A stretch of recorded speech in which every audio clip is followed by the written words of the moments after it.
Alô, meu nome é Gabriel Maia e hoje a gente vai falar sobre as leituras do mês de dezembro e fica aí porque não vai demorar muito não. Alô, meu nome é Gabriel Maia e hoje a gente vai conversar sobre as leituras do mês de dezembro e se fosse você, ficava tranquilo que não vai demorar muito esse vídeo não.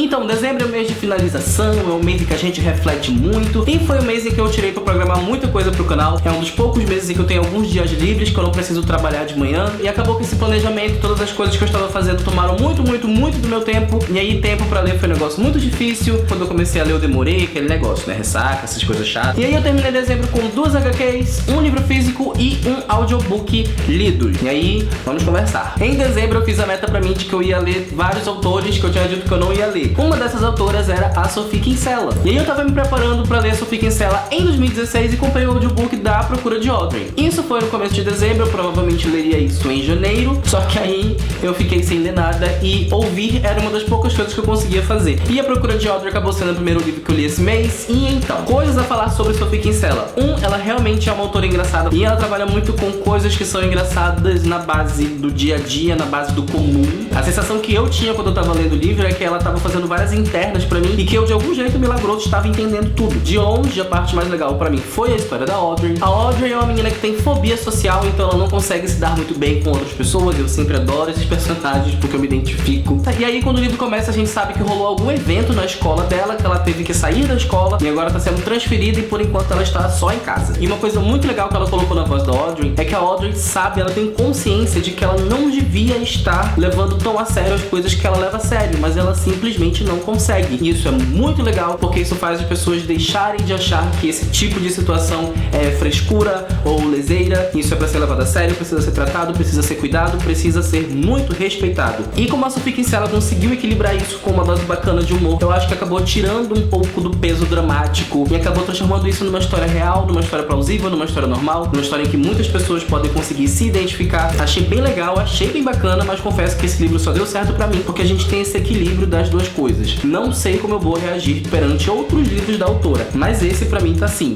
bem de boa, legal, gostei de Sophie Kinsella. Por disso eu demorei muito pra voltar a ler qualquer coisa, só fui ler lá no finalzinho do mês e eu comecei por Lições da Turma da Mônica. Essa história é muito curta, ela é muito simples, se você não leu ainda, basicamente o que acontece nas primeiras páginas é que os meninos aqui se metem num negócio não muito legal e aí os pais deles resolvem castigar eles e o que vai acontecer nesse livro é que eles todos vão ficar muito separados e vão ter que lidar com várias coisas sozinhos. E ninguém tá muito feliz com isso. E essa é a lição da vida deles. Esse é o segundo volume da Graphic MSP que trata da Turma da Mônica de verdade. O outro livro é Laços. E eu confesso que Laços mexeu muito mais comigo, me deixou bem mais próximo. Talvez seja até por causa da coisa da união mesmo, assim, que é o que eu tô acostumado a ver na Turma da Mônica. Existe uma linha de continuidade de Laços pra Lições, porque eles mencionam aqui o que aconteceu em Laços. E no finalzinho dessa HQ a gente ainda tem a sensação de que isso pode ser mais trabalhado no futuro. Não tem muito bem uma finalização, tem aquele clima, sabe, de continua. Que pode também ser o motivo pelo qual eu peguei um pouquinho menos essa história aqui, porque eu tenho a sensação de que ela ainda não está acabada. Então,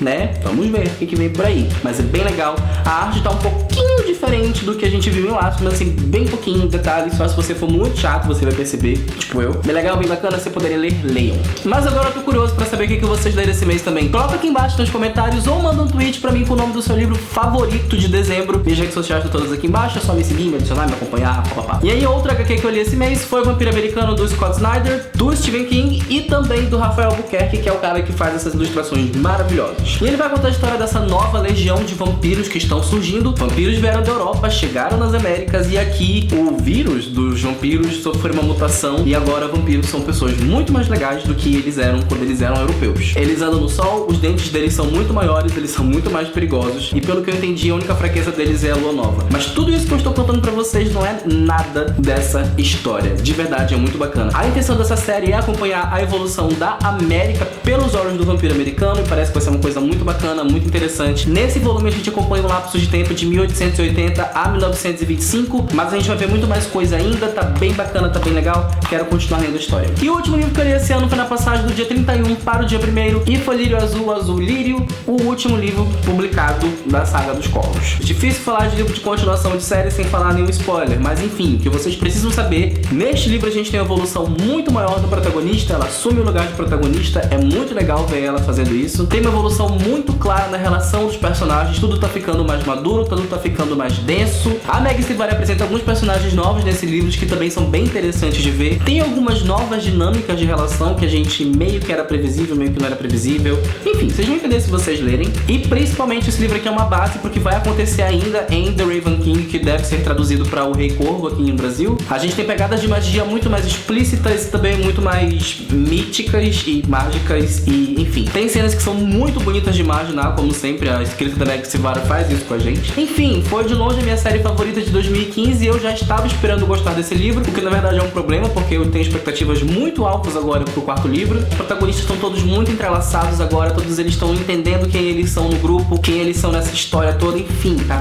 tão legal, tá tão legal, tá tão legal. Essa grande montanha de livros aqui foi tudo que eu li esse mês de dezembro. Foi pouca coisa, mas foram todas leituras muito bacanas, eu gostei bastante delas e me deixaram mais empolgado pra começar a ler agora em janeiro. Já li bastante coisa até esse ano. E é isso, gente, esse foi o vídeo de hoje. Se vocês gostaram do vídeo, não esquece de deixar o like aqui embaixo pra apoiar. E se essa for a sua primeira vez aqui pelo canal, eu tô aqui 2 vezes por semana, então aproveita pra se inscrever e acompanhar os próximos vídeos, ok? E é isso, meu nome é Gabriel Maia e esse vídeo acabou.